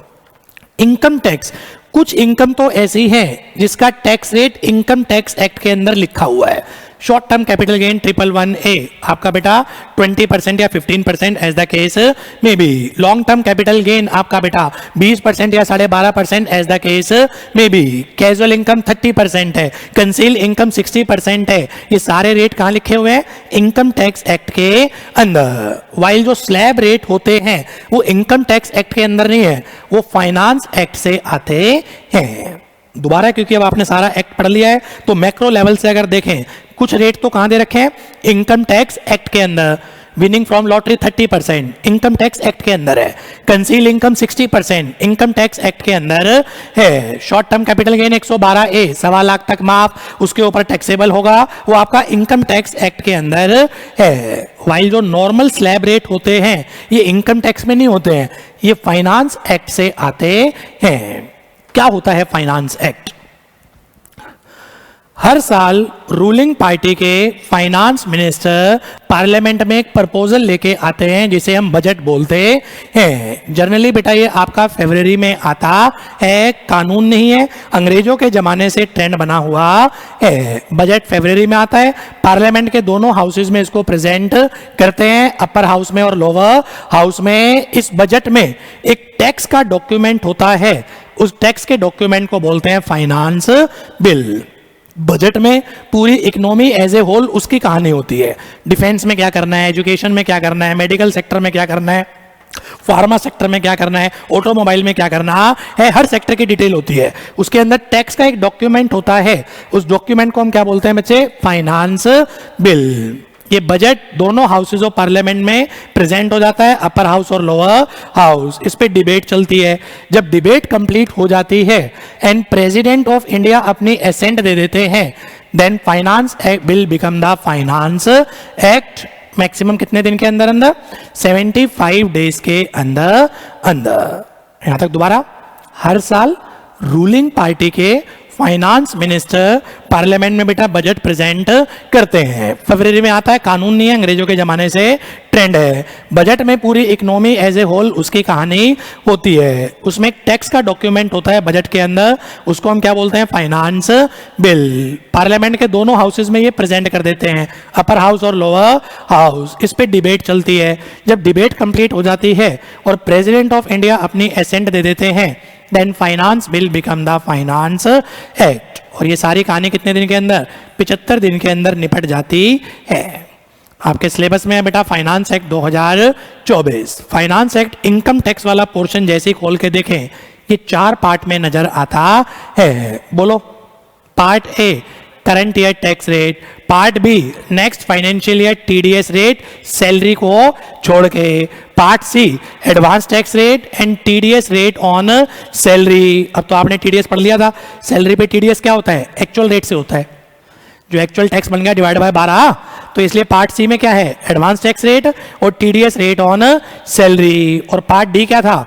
Method of computation of agricultural income. Central government guideline देती है स्टेट गवर्नमेंट को हाउ टू कंप्यूट इनकम। दोबारा, तो फाइनेंस एक्ट कोई भी खोल के देखे, इनकम टैक्स वाला पोर्शन कितने पार्ट नजर आएंगे?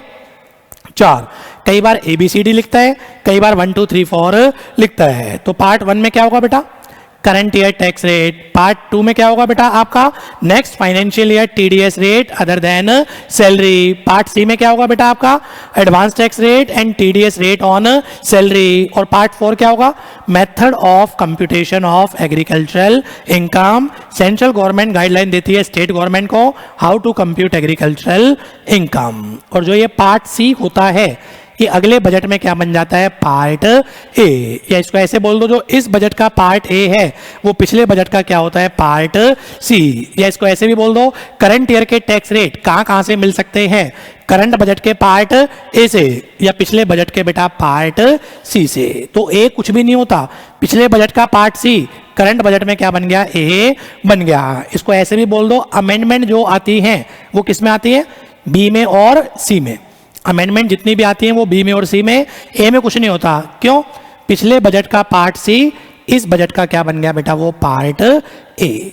तो किसी भी एक एक्ट को बेस ले लो, finance act 2024 part A current year tax rate, previous year बोलूंगा तो 23-24, असेसमेंट ईयर बोलूंगा तो बेटा 24-25। Part B next financial year TDS rate, यानी कि फाइनेंशियल ईयर 24-25 के टीडीएस के rate. Part C next financial year advance tax rate और टीडीएस ऑन सैलरी, यानी कि 24-25 के एडवांस टैक्स के रेट और 24-25 का टीडीएस ऑन सैलरी का रेट। और पार्ट डी आम आदमी से लेना देना नहीं है, method of computation of agricultural income.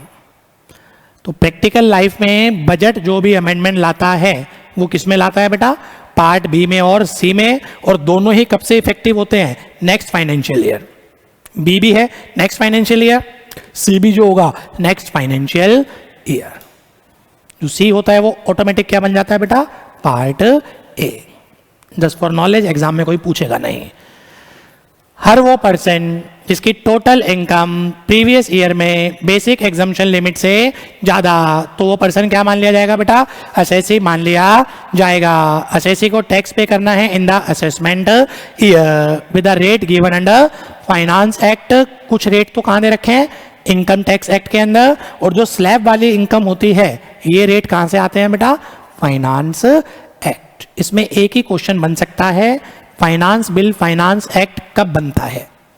Part A B C D कोई नहीं पूछेगा आपके लेवल पे बेटा, theoretical question finance bill finance act कब बनता है, बोलो। When it is passed by both houses of parliament and president gives his assent thereto, then finance bill become the finance act. ठीक है। फिर मैंने कुछ बेसिक चीजें सिखाई थी बेटा चैप्टर 1 में। एक वर्ड होता है टैक्स, एक वर्ड होता है लॉ, टैक्स बोल रहा हूं सॉरी, एक वर्ड होता है एक्ट, एक वर्ड होता है लॉ।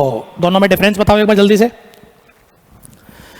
एक मैं बोलूं इनकम टैक्स एक्ट, एक मैं बोलूं बेटा इनकम टैक्स लॉ। डिफरेंस क्या होता है, law is a wider word than act. Law is a wider word than act. Law consist of number 1 act, अपना कौन सा एक्ट है, income tax act 1961। Law consist of number 2 rules, अपने कौन से रूल हैं बेटा, income tax rule 1962। Sir rules में क्या होता है, हर चीज बेटा एक्ट के अंदर नहीं लिखी जा सकती, कुछ चीजें एक्ट में लिख देते हैं बॉडी, फिर उसको चलाने का तरीका किसके अंदर लिखा होता है, रूल्स के अंदर। एक्ट में लिखा है एम्प्लॉयर ने एम्प्लॉय को कार दी तो ये इनकम है, वो इनकम कैसे निकालेंगे, ये सारी कहानी किसके अंदर आएगी बेटा, रूल्स के अंदर आएगी। तो law consist of number 1 act, law consists of number 2 rules and regulation, law consists of number 3 circular and notification, law consists of number 4 judicial decision। याद करो जल्दी से बेटा, law consists of number 1 act, अपना act income tax act 1961। Law consist of number 2 rules and regulation, अपने rules बेटा income tax rules 1962। Law consist of circular and notification, इसमें याद रखने लायक चीज, सर्कुलर सीबीडीटी इशू करती है। जो भी सर्कुलर सीबीडीटी इशू करती है डिपार्टमेंट पे बाइंडिंग होते हैं, असेसी पे बाइंडिंग नहीं होते। असेसी चाहे तो उसको एक्सेप्ट कर ले, चाहे तो उसको चैलेंज कर सकता है। Circulars are binding on department not on tax payer. अगर उसके फेवर का है तो वो एक्सेप्ट कर लेगा, अगर फेवर का नहीं है तो वो चाहे तो उसको चैलेंज कर सकता है। वाइल नोटिफिकेशन, सर्कुलर बेटा आपका डिपार्टमेंट पे बाइंडिंग है, एसएससी पे नहीं है। नोटिफिकेशन सबके ऊपर बाइंडिंग होती है, चाहे एसएससी हो, चाहे आपका डिपार्टमेंट हो, चाहे बेटा हाई कोर्ट सुप्रीम कोर्ट हो, नोटिफिकेशन सबके ऊपर बाइंडिंग होती है। और सबसे लास्ट था बेटा आपका judicial decision, high court supreme court के जो डिसीजन होते हैं ये सब आपका लॉ का पार्ट है। और सुप्रीम कोर्ट में याद रखने लायक एक चीज, सुप्रीम कोर्ट जो भी ऑर्डर पास करती है that become the law of land. ठीक है। इसमें जो क्वेश्चन बन सकता है बाइंडिंग नेचर, सर्कुलर का बाइंडिंग नेचर क्या होता है, किसके ऊपर बाइंडिंग है, डिपार्टमेंट पे बाइंडिंग है, एसएससी पे बाइंडिंग नहीं है। नोटिफिकेशन किस पे बाइंडिंग है, सबके ऊपर बाइंडिंग होती है। और लॉ में कितनी चीजें आती हैं, 4। Law consist of number 1 act, law consist of number 2 rules and regulation, law consist of number 3 circular and notification, law consist of number 4 judicial decision. ठीक है जी, ये था बेटा अपना chapter number 1 basic of income tax. ठीक है। 5 या 7 minute का पोज लेते हैं भाई, और उसके बाद रेजिडेंशियल स्टेटस और ख़त्म करता हूँ। 12:14 हो रही हैं, 12:20 पे स्टार्ट करता हूँ। ठीक है, 5 मिनट का पोज लो, पानी वानी पी लो।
चलो, chapter 2 residential status and tax incident. 7 person हैं, 7 पर्सन के पहले तो रेजिडेंशियल स्टेटस पता लगाना है, फिर उसके हिसाब से उनकी इनकम कंप्यूट करनी है। क्लास में जिस पैटर्न पे पढ़ाया था उसी पैटर्न पे रिवाइज करते हैं। सबसे पहले लिया था बेटा company SSC, company Indian company, foreign company. Indian company always resident in India.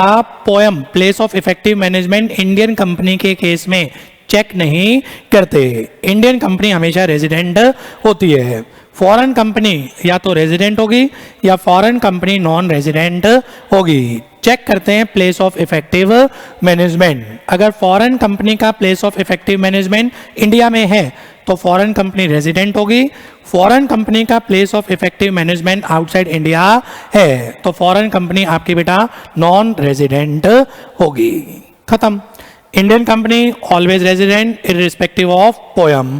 Foreign company poem India में है तो रेजिडेंट, पोयम आउटसाइड इंडिया है तो non resident. Poem stands for place of effective management. Theoretical question, company resident कब हो सकती है? Company resident कब हो सकती है? 2 केसेस में। Number 1 if it is an Indian company, number 2 foreign company having poem located in India. Second question, foreign company क्या रेजिडेंट हो सकती है? यस, अगर उसका पोयम क्या है इंडिया में है। नंबर 3, क्या इंडियन कंपनी नॉन रेजिडेंट हो सकती है?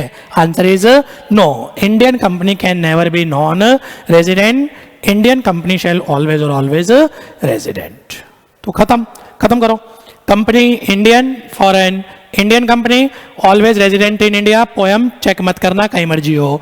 फॉरेन कंपनी पोयम इंडिया में है तो रेजिडेंट, पोयम आउटसाइड इंडिया है तो नॉन रेजिडेंट। पोयम का मतलब बेटा place of effective management. Next, इसके बाद partnership firm, LLP, AOP, BOI और एनी अदर पर्सन, इन सबके स्टेटस क्या है बेटा? एक जैसे हैं। सबको इकट्ठा कर लो, या तो ये रेजिडेंट होंगे या ये नॉन रेजिडेंट होंगे। आंसर दो।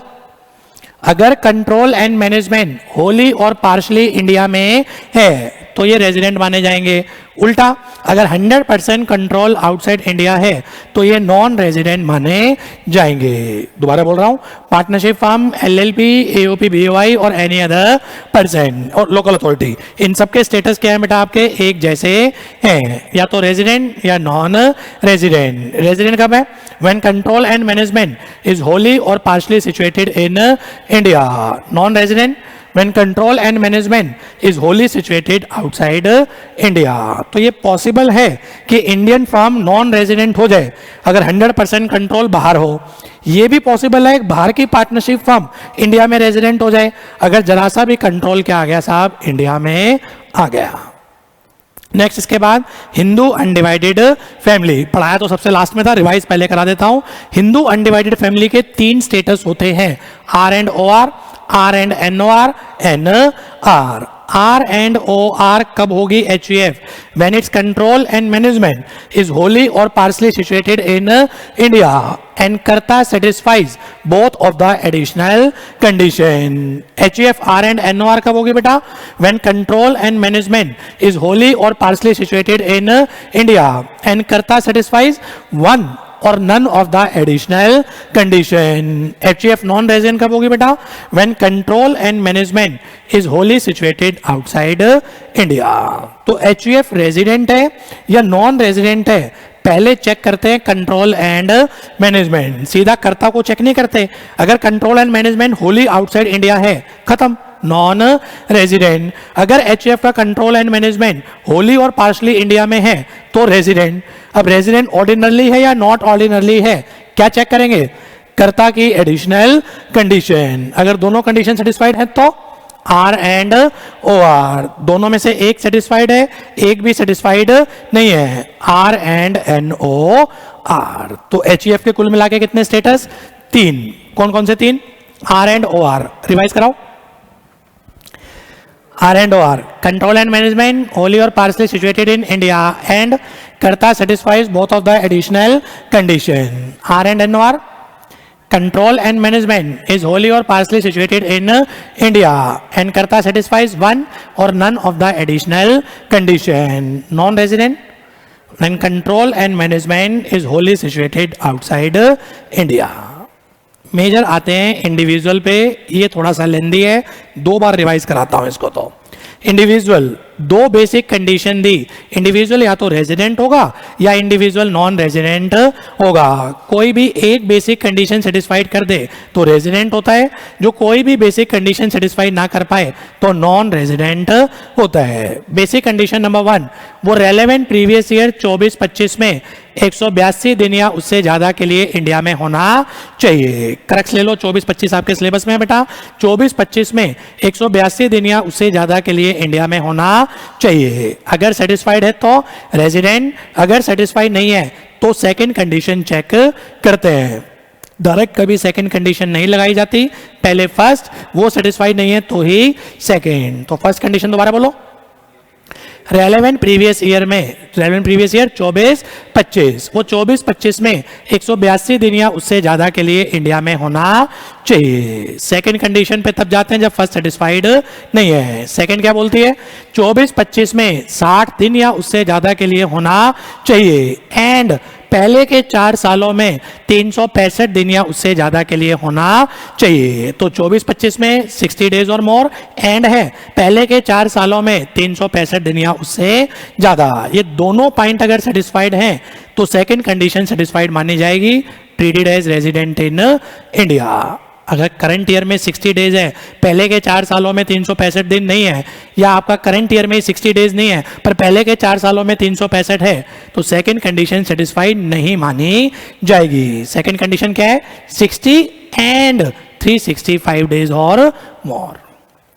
ठीक है जी, केवल कंडीशन बोलो। फर्स्ट, 24-25 में 182 दिन या उससे ज्यादा के लिए इंडिया में होना चाहिए। सेकंड, 24-25 में 60 दिन या उससे ज्यादा एंड पहले के 4 सालों में 365 दिन या उससे ज्यादा के लिए इंडिया में होना चाहिए। जो कोई भी एक बेसिक कंडीशन सेटिस्फाइड कर देगा रेजिडेंट, जो कोई भी बेसिक कंडीशन सेटिस्फाइड नहीं कर पाएगा नॉन रेजिडेंट होगा।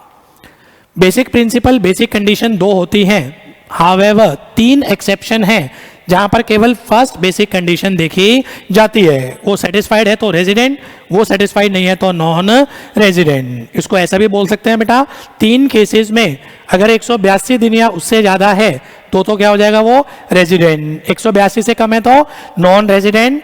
सेकंड बेसिक कंडीशन चेक भी नहीं करनी, चाहे वो सेटिस्फाइड क्यों ना हो। 3 एक्सेप्शन क्या है बेटा, एक Indian citizen, person of Indian origin outside India रहता है, इंडिया में बेटा विजिट के लिए आता है, अगर उसकी total income other than foreign source income 15 lakh रुपए तक है। अपनी तरफ से नाम दिया था छोटा असेसी। छोटा असेसी कौन है बेटा, Indian citizen, person of Indian origin, resides abroad, having total income other than foreign source income up to 15 lakh, comes to India for visit purpose. तो केवल पहली बेसिक कंडीशन देखनी है 182 दिन वाली। सेटिस्फाइड है तो रेजिडेंट, सेटिस्फाइड नहीं है तो सीधा नॉन रेजिडेंट। 60 + 365 डेज चेक नहीं करने। सेकंड एक्सेप्शन क्या थी बेटा, इंडियन सिटीजन आउटसाइड इंडिया जाता है एम्प्लॉयमेंट के लिए या सेल्फ एम्प्लॉयमेंट के लिए, 182 दिन वाली कंडीशन देखनी है। सेटिस्फाइड है तो बेटा आपका रेजिडेंट, सेटिस्फाइड नहीं है तो नॉन रेजिडेंट। तीसरी एक्सेप्शन क्या थी बेटा, इंडियन सिटीजन शिपिंग कंपनी में काम करता है एज ए क्रू मेंबर। केवल पहली आपकी बेटा बेसिक कंडीशन देखनी है, सेटिस्फाइड है तो रेजिडेंट, सेटिस्फाइड नहीं है तो नॉन रेजिडेंट। तो crux of the matter, 3 situation में केवल पहली बेसिक कंडीशन देखी जाती है। तीनों बोलो। Indian citizen, person of Indian origin, resides abroad, having total income other than foreign source income up to 15 lakh, comes to India for visit purpose। पहली condition देखनी है। दूसरा, Indian citizen went abroad for employment और self employment purpose. आने का purpose visit है, जाने का पर्पस एम्प्लॉयमेंट है। और तीसरा, इंडियन सिटीजन जो शिपिंग कंपनी में काम करता है एज ए क्रू मेंबर। इन 3 केसेस में 182 दिन वाली कंडीशन देखनी है। 3 के अलावा कितने मर्जी केस हो, या तो 182 दिन वाली सेटिस्फाइड हो या 60 + 365 डेज वाली सेटिस्फाइड हो। जो बेसिक सेटिस्फाइड कर देता है वो रेजिडेंट, जो बेसिक सेटिस्फाइड नहीं कर पाता वो नॉन रेजिडेंट। अगर बेसिक सेटिस्फाइड हो गई, रेजिडेंट हो गया, तो फर्दर चेक करो ऑर्डिनरी नेचर का रेजिडेंट है या नॉट ऑर्डिनरी नेचर का रेजिडेंट है। Resident and ordinary resident, resident and not ordinary resident. Criteria क्या है जल्दी से बोलो। दो एडिशनल कंडीशन है, अगर दोनों एडिशनल कंडीशन सेटिस्फाइड है, ऑर्डिनरी रेजिडेंट है, दोनों में से कोई एक सेटिस्फाइड है या कोई भी सेटिस्फाइड नहीं है, नॉट ऑर्डिनरी रेजिडेंट होगा। क्या कहती है एडिशनल कंडीशन? 2 मिनट के बाद कुल मिला के इंडिविजुअल के 3 रेजिडेंशियल स्टेटस होते हैं, R and O R, R and N O R, N R. पहले क्राइटेरिया बोलो, आर एंड ओ आर कब होगा? When he satisfies any one of the basic condition and satisfies both of the additional condition, तो हो गया R and OR। R and NOR कब होगा बेटा? When he satisfies any one of the basic condition and satisfies one or none of the additional condition। NR कब होगा बेटा? When he does not satisfies any one of the basic condition। ठीक है जी, basic condition बोलना जरा दोबारा एक बार।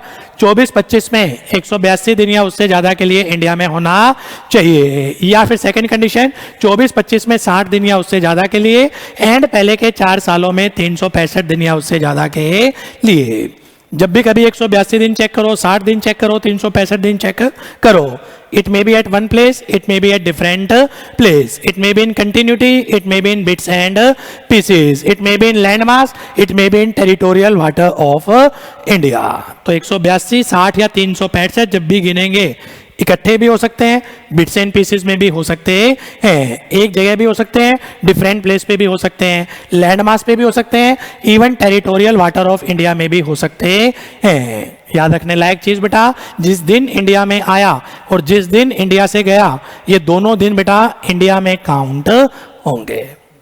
ठीक है, फिर इसके बाद ओ आर या R and N O R के लिए एडिशनल कंडीशन चेक करते हैं। एडिशनल कंडीशन बोलो बेटा। पहली एडिशनल कंडीशन, वो रेलेवेंट प्रीवियस ईयर 24-25 से ठीक पहले के 10 सालों में किसी भी 2 साल रेजिडेंट होना चाहिए। 24-25 को छोड़ दो, उससे ठीक पहले के 10 सालों में किसी भी 2 साल वो रेजिडेंट होना चाहिए। और रेजिडेंट के लिए क्या चेक करते हैं? या तो 182 दिन या 60 + 365 डेज। और दूसरी कंडीशन क्या थी बेटा? Additional condition, relevant previous year 24-25 से ठीक पहले के 7 साल, 24-25 छोड़ देना, उससे ठीक पहले के 7 सालों में 730 दिन या उससे ज्यादा के लिए इंडिया में होना चाहिए। ठीक है जी, कंडीशंस एक बार दोबारा बोलो, थोड़ी टेक्निकल है बेटा, डेज वाली बोलना। बेसिक कंडीशन नंबर 1 क्या थी? 182 डेज और मोर इन 24-25। बेसिक कंडीशन 2 क्या थी? 60 days or more in 24-25 and 365 days or more in past 4 year। Additional condition 1 क्या थी बेटा? 24-25 को छोड़ के पहले के 10 सालों में किसी भी 2 साल वो रेजिडेंट होना चाहिए। सेकेंड एडिशनल कंडीशन क्या थी बेटा? 24-25 को छोड़ के पहले के 7 सालों में वो 730 दिन या उससे ज़्यादा के लिए इंडिया में होना चाहिए। जो एक बेसिक सेटिस्फाइड कर देगा, एडिशनल दोनों R and O R. Basic कोई एक करेगा बेटा, एडिशनल कोई एक या कोई भी ना करे, R and N O R. जो बेसिक ही सेटिस्फाइड नहीं कर पाएगा, एन आर। 3 एक्सेप्शन है जहां केवल पहली बेसिक कंडीशन देखते हैं, सेटिस्फाइड है तो रेजिडेंट 182 दिन वाली, और अगर 182 दिन से कम है सीधा नॉन रेजिडेंट। तीनों दोबारा बेटा।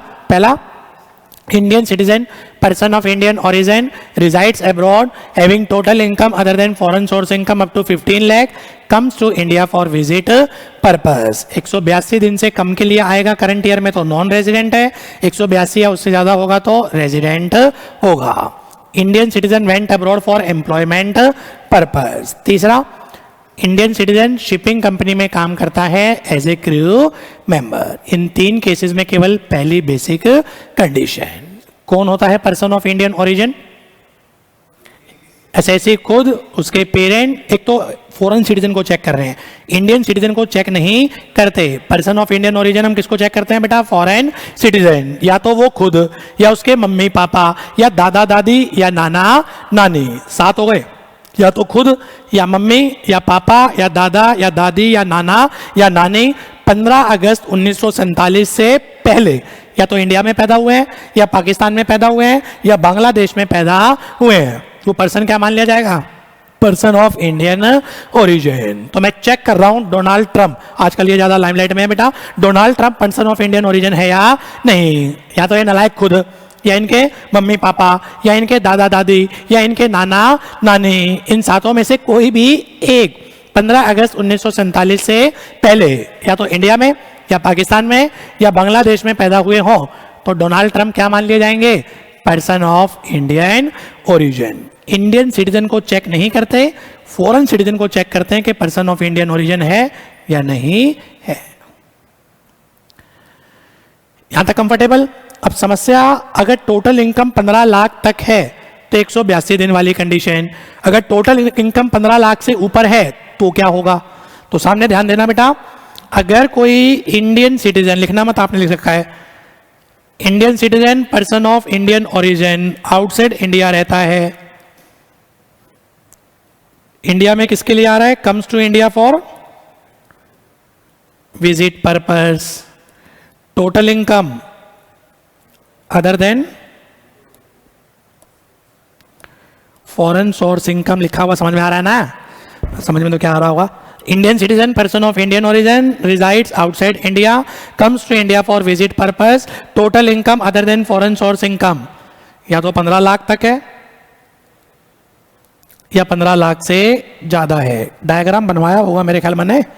अगर 15 लाख तक है तो बोलना बेटा क्या चेक करेंगे, इंडिया में अगर ये 0 से लेके 181 दिन तक है तो नॉन रेजिडेंट, 182 दिन या उससे ज्यादा है तो रेजिडेंट, और ऑर्डिनरली है या नॉट ऑर्डिनरली है उसके लिए एडिशनल कंडीशन चेक करेंगे। ऑर्डिनरली या not ordinarily additional condition check होगी। अगर 15 लाख से ज्यादा है तो इसके 3 स्लैब थे। अगर ये इंडिया में 120 दिन से कम आता है तो क्या होगा, नॉन रेजिडेंट। 120 दिन या उससे ज्यादा अप टू 181 दिन, एंड पहले के 4 सालों में 365। 120 से कम है तो सीधा आंसर नॉन रेजिडेंट, 120 या उससे ज्यादा 181 तक है, एंड पहले के 4 सालों में 365 है, तो बाय डिफॉल्ट क्या होगा, ये R and NOR, no need to check additional condition. और अगर आपका बेटा ये 15 लाख से 182 दिन या उससे ज्यादा है तो क्या होगा, ये रेजिडेंट। ऑर्डिनरली या नॉट ऑर्डिनरली के लिए एडिशनल कंडीशन चेक होगी। तो ये डायग्राम मैंने बनवाया होगा आपका बेटा, ना बनवाया हो तो बना लेना। आपका Indian citizen person of Indian origin outside India रहता है, इंडिया में विजिट के लिए आता है, टोटल इनकम 15 लाख तक है, टोटल इनकम 15 लाख से ज्यादा है। बोलो 15 लाख तक है तो 181 दिन तक है तो नॉन रेजिडेंट, 182 दिन या उससे ज्यादा है तो रेजिडेंट, ऑर्डिनरली है या नॉट ऑर्डिनरली है एडिशनल कंडीशन चेक होगी। अगर ये वाला केस है 15 लाख से ज्यादा, 120 दिन से कम है तो नॉन रेजिडेंट, 120 दिन या उससे ज्यादा 181 दिन, एंड पहले के 4 सालों में 365 दिन, तो क्या हो जाएगा, resident and not ordinarily resident, additional condition check ही नहीं करनी। और अगर 182 दिन या उससे ज्यादा है तो रेजिडेंट, ऑर्डिनरली या नॉट ऑर्डिनरली के लिए एडिशनल कंडीशन चेक करेंगे। इसमें कोई दिक्कत, क्या समझ में नहीं आ रहा। 120 था, 120 से कम था, 120 से कम था भाई, क्यों डरा रहा है यार, वैसे गला दुख रहा है। 120 डेज और मोर यहां था, चेक कर लो। 120 से कम है लायक, ठीक है। चलो ये समझ में आ गया। फिर इसके बाद हमने पढ़ा था 61A, बोला था सेक्शन याद कर लेना, इसको बोलते हैं डीम्ड रेजिडेंट। मान लेंगे आप रेजिडेंट हो, अगर एक इंडियन सिटीजन या पर्सन ऑफ इंडियन ओरिजिन नहीं था, टैक्स हेवन कंट्री में रहता है,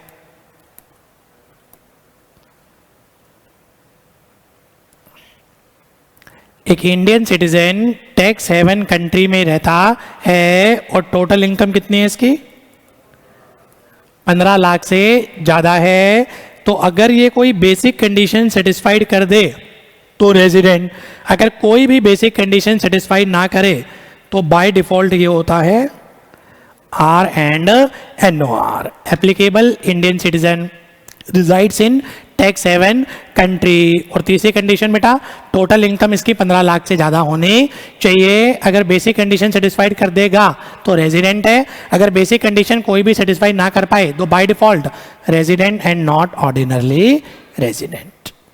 ठीक है, फिर मैंने क्रक्स लिखवाया होगा, R and N O R 3 cases में होते हैं। पहला, satisfy any of the basic condition and satisfy one or none of the additional condition. दूसरा, Indian citizen, person of Indian origin, resides abroad, comes to India for visit purpose, total income more than 15 lakh, current year में 120 दिन या उससे ज़्यादा 181 दिन तक, and पहले के 4 सालों में 365 दिन। तो बाय डिफॉल्ट क्या हो जाएगा ये भी, R and N O R. और तीसरा 6(1)(a), 6(1)(a) क्या बोलता था बेटा, Indian citizen tax haven country में रहता है और टोटल इनकम 15 लाख से ज़्यादा है। बेसिक कंडीशन सेटिस्फाइड हो गई तो रेजिडेंट, सेटिस्फाइड नहीं हो पाई तो by default resident and not ordinarily resident.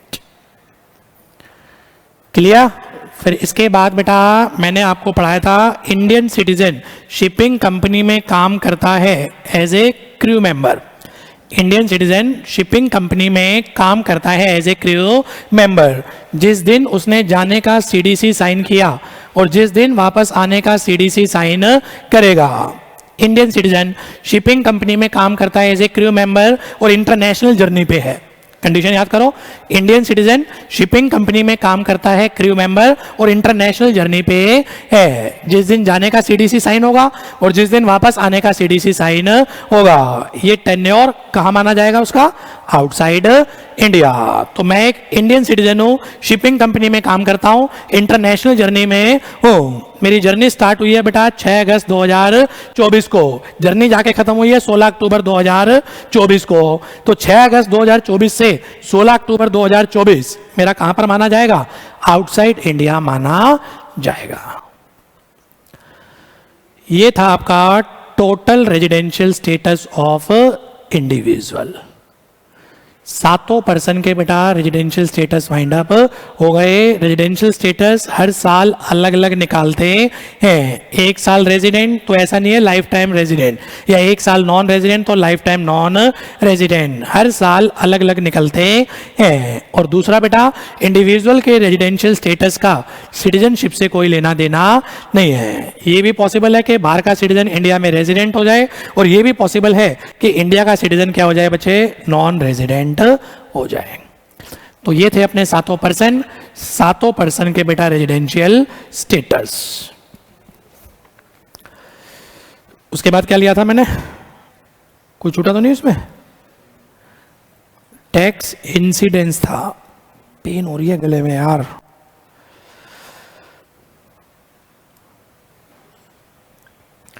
आज के लिए यहीं रोक लूं, आदत नहीं थी इतनी यार, आज के लिए यहीं रोक दें, तो कल या परसों में स्टार्ट करते हैं। तो अपना क्या क्या कंप्लीट हो गया, बेसिक और रेजिडेंशियल स्टेटस में रेजिडेंशियल पोर्शन। तो एक तो अपना बचा हुआ है टैक्स इंसिडेंट्स, इसके साथ बचा हुआ है बिजनेस कनेक्शन, और एक चैप्टर कोई और ले लो, अगली क्लास में वो निपटा दूंगा मैं सारा। सैलरी तो फिर शुरू हो पाएगा, खत्म नहीं हो पाएगा। कोई ऐसा ले लो जो मैं खत्म करा दूं, या डिविडेंड ले लूं, हाउस प्रॉपर्टी, इसको टेस्ट की टेंशन हो रही है, चल हाउस प्रॉपर्टी। तो नेक्स्ट क्लास में बेटा टैक्स इंसिडेंस लूंगा, बिजनेस कनेक्शन लूंगा और हाउस प्रॉपर्टी पूरा, ये 3 निपटा देंगे। आज के लिए इतना ही। नेक्स्ट क्लास कब होगी मैं ग्रुप पे अपडेट कर दूंगा, ठीक है ना। चलो, थैंक यू।